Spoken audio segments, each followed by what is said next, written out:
নমস্কার বন্ধুরা, পারো রান্নাঘরে আরও একবার আপনাদের সবাইকে অনেক অনেক ধন্যবাদ। তো দেখুন, আজকে সকালবেলা বাজার গিয়েছিল, বাজার থেকে একটা বড় মাছ নিয়ে এসছে। ওই মাছটা কেটে আজকে রান্না করব। তো চলুন রান্নাঘরে যাব। আর মাছটা কিন্তু খেতে খুব ভালো হবে। আর আপনাদের সকলকে জানাই অনেক অনেক ধন্যবাদ। তো এই দেখুন মাছটা নিয়ে এসছে, এই দেখুন কত বড় মাছটা। দেখুন এটা কিন্তু সিলভার মাছ না, এটা বিকেট মাছ। কেটে আজকে রান্না করব। এই দেখুন বিকেট মাছ হলে এই যে সিলভার কাছটা একটু কালো ভাব থাকে আর মাথাটাও কালো ভাব থাকে, আর সিলভার মাছ হলে কিন্তু সাদা চকচক করে। মাছটাকে তো দেখুন এই যে মধ্যখান থেকে যে দাগটা রয়েছে, এই দাগটা দেখেই বুঝতে পারবেন যে এটা বিকেট মাছ। তো দেখুন মাছগুলো আমি কেটে নিয়েছি। আর এই যে দেখুন একটু ডিম হয়েছে। তো মাছগুলো কেটে নিয়েছি, এবার ধুয়ে পরিষ্কার করে নেব। এই দেখুন কতগুলো চাকা হয়েছে, আর এই যে ডিম হয়েছে, অনেকগুলোই পিস হয়েছে। মাছের মাথাটা দেখুন কত বড় হয়েছে, আর এই যে পেটি, আর এই যে চাকা অনেকগুলো হয়েছে। তো চলুন এগুলো ধুয়ে ভালো করে পরিষ্কার করে নেব। মাথাটা দেখুন হাতের সমান একবারে। তো দেখুন আমি ধুয়ে পরিষ্কার করে নিয়ে এসেছি। আর এত মাছ রান্না করবো না, যেহেতু অল্প লোক, তাই এত মাছ রান্না করব না। রান্নার মতো অল্প নেব, নিয়ে তারপরে রেখে দেব। এই দেখুন চাকা চাকা, এই যে দাগার চাকাগুলো, এইগুলোই কটা চাকা মাছ নেব, এইগুলো রান্না করব।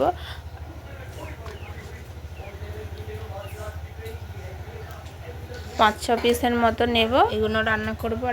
আর এইগুলো রেখে দেব, মাথা রেখে দেব। এইগুলো পরের দিন হবে, রেখে দেব। আর এই ডিমটা নেব, ডিমটা দিয়ে টক বানাবো। এই মাছগুলো রেখে দেব। দেখুন এখনো অনেকগুলো মাছ রয়েছে, যেহেতু বড় 1.5 কেজি ওজনের মাছ, তাই অনেকগুলো পিস ছিল। আর এই যে এখানে আমি আদা রসুন পেঁয়াজ ছাড়িয়েছি, আর সজনে ডাঁটা, আর এই যে আলু। যেহেতু এখন সজনে ডাঁটা উঠেছে, নতুন সজনে ডাঁটা, তো সজনে ডাঁটা দিয়ে মাছগুলো ঝোল বানাবো। মাছগুলোতে এবার লবণ, তো মাছগুলো প্রথমে লবণ হলুদ মাখিয়ে নেব। দেব লবণ,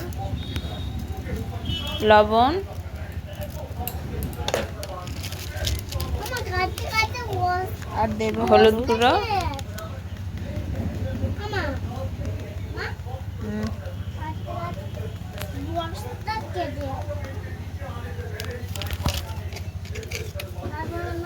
তো এই সজনে ডাঁটা দিয়ে, আর এই যে হচ্ছে সিলভার মাছের ঝোল কিন্তু খুব ভালো হয়।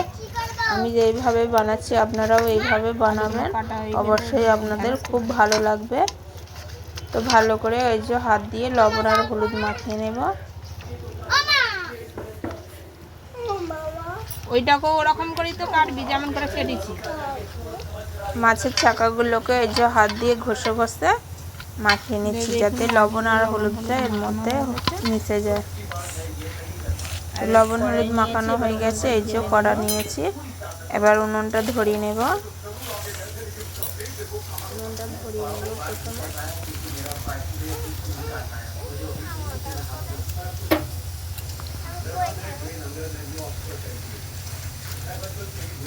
তো উনুনটা প্রথমে ধরিয়ে নিলাম।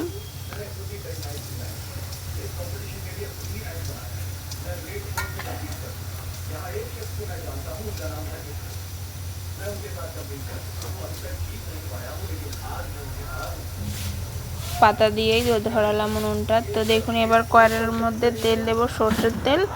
এবার সর্ষের তেলটা ভালো করে গরম করে নিয়ে মাছগুলো ভেজে নেব। সর্ষের তেলটা কিন্তু ভালো করে গরম করতে হবে, নইলে কিন্তু মাছগুলো ভেঙে যাবে। এটা তো আপনারা জানেন, আর ভালো করে বলতে হবে না। তেলটা কড়ার গায়ে ভালো করে চাড়িয়ে নিলাম, যাতে মাছগুলো না লেগে যায়। তো তেলটা গরম হয়ে গেছে, এবার মাছের চাকাগুলো দিয়ে দেব।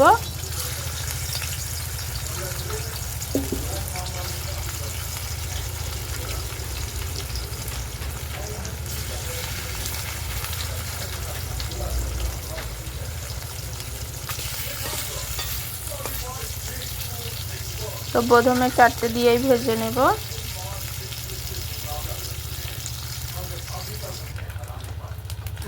আর এই দেখুন আমি লাল লাল করে মাছের চাকাগুলো ভেজে নিয়েছি, এগুলো তুলে নেব।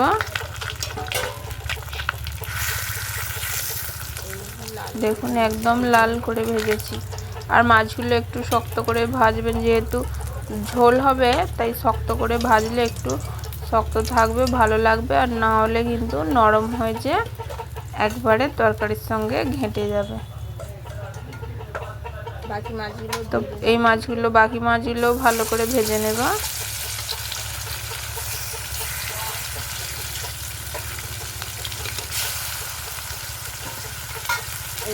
মাছগুলো ভাজতে থাকুক। এবার আমি মশলা কটা বেটে নেব। আদা রসুন, দেখুন কয়েক কষা রসুন নিয়েছি আর 4 টুকরো আদা নিয়েছি। আর দেব অল্প জিরে,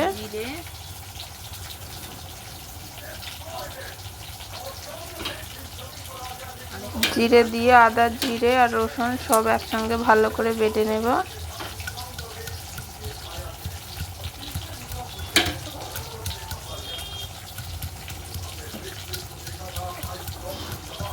তো আজকে সকাল থেকে ভিডিওটা বানাতে পারিনি। সকাল থেকে কিন্তু শরীরটা ভালো ছিল না, একটু জ্বর হয়েছিল। হঠাৎ করে ঠান্ডা, আবার হঠাৎ করে গরম, তাই একটু ঠান্ডা গরমে জ্বর সর্দি হয়েছে, শরীরটা ভালো ছিল না। তাই সকালবেলা ভিডিওটা শুরু করতে পারলাম না, রান্না দিয়েই করলাম।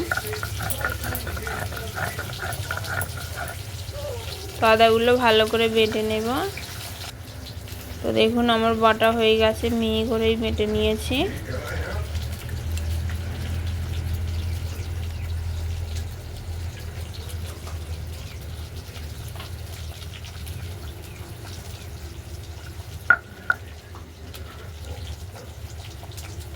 তো আদা জিরে বাটা হয়ে গেল। আর ওইদিকে দেখুন আমার মাছগুলো ভাজা হয়ে গেছে।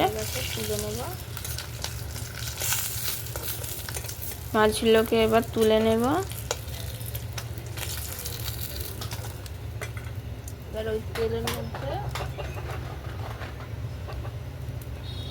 ওই তেলের মধ্যে ডাঁটা দেব, সজনে ডাঁটাগুলো ভেজে নেব। ডাঁটাগুলো একটু না ভাজলে ওই যে ডাঁটার যে একটু হালসে মতো গন্ধ থাকে, ওই গন্ধটা থাকবে না। ডাঁটাগুলো অবশ্যই একটু ভেজে নেবেন।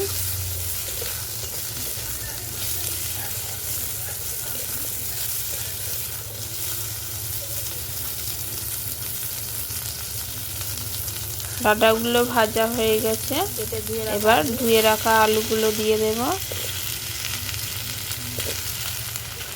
আলুগুলোও ডাঁটার সঙ্গে একটু নেড়ে নেব। আর এর মধ্যে দেব একটু হলুদ গুঁড়ো,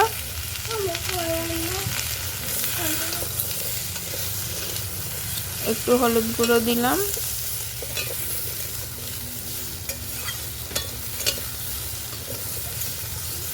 আলুগুলো একটু ভেজে নেব। তো দেখুন ডাঁটা আর আলু এই যে আমার হালকা ভাজা হয়ে গেছে, ঢেলে নেব। এবার ঢেলে নেব। খুব বেশি লাল লাল করে ভাজবো না, যেহেতু ঝোল বানাবো। ঝোলে কিন্তু খুব তেল হয়ে যাবে, বেশি তেল হলে কিন্তু ভালো লাগবে না। আবারও তেল দেব, সরষের তেল। তো আবারও কড়াইয়ের মধ্যে তেল দেব।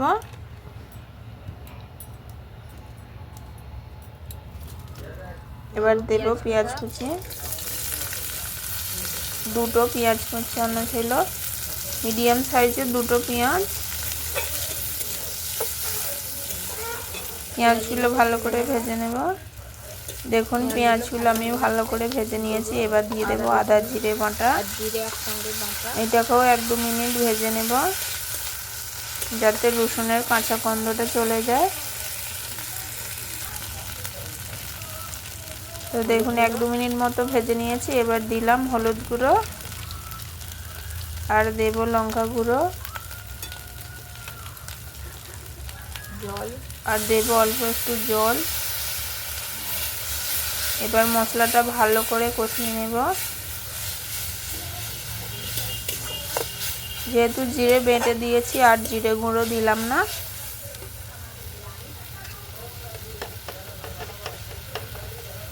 লবণ আর দিলাম লবণ, তো স্বাদ মতো লবণ দিলাম। আপনারা যতই রান্নায় যত কিছু মশলা দিন না কেন, লবণ না দিলে কিন্তু রান্নার স্বাদ কখনোই হবে না। তো দেখুন ওটা কষানো হয়ে গেছে। এবার ডাঁটা আলুগুলো দিয়ে দেব। এটাও এর সাথে ভালো করে কষিয়ে নেব।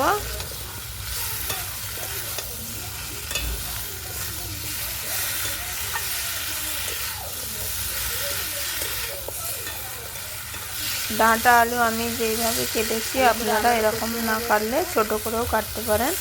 আমি কিন্তু একটু লম্বা লম্বা করে কেটে দিলাম, এতে ভালো লাগবে ডাঁটার সঙ্গে। এবার জল দিয়ে দেব,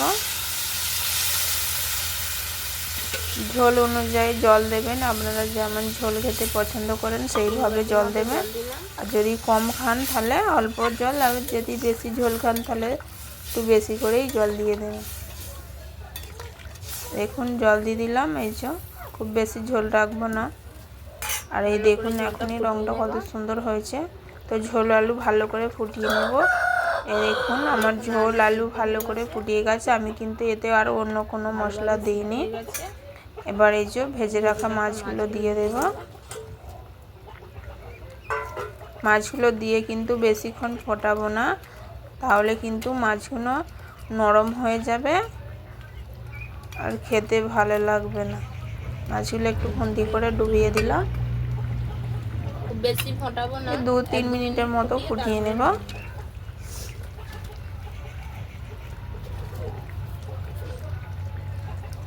দেখুন ভালো করে দেখুন 2-3 মিনিটের মতো ফোটানো হয়ে গেছে, এবার ঢেলে নেব।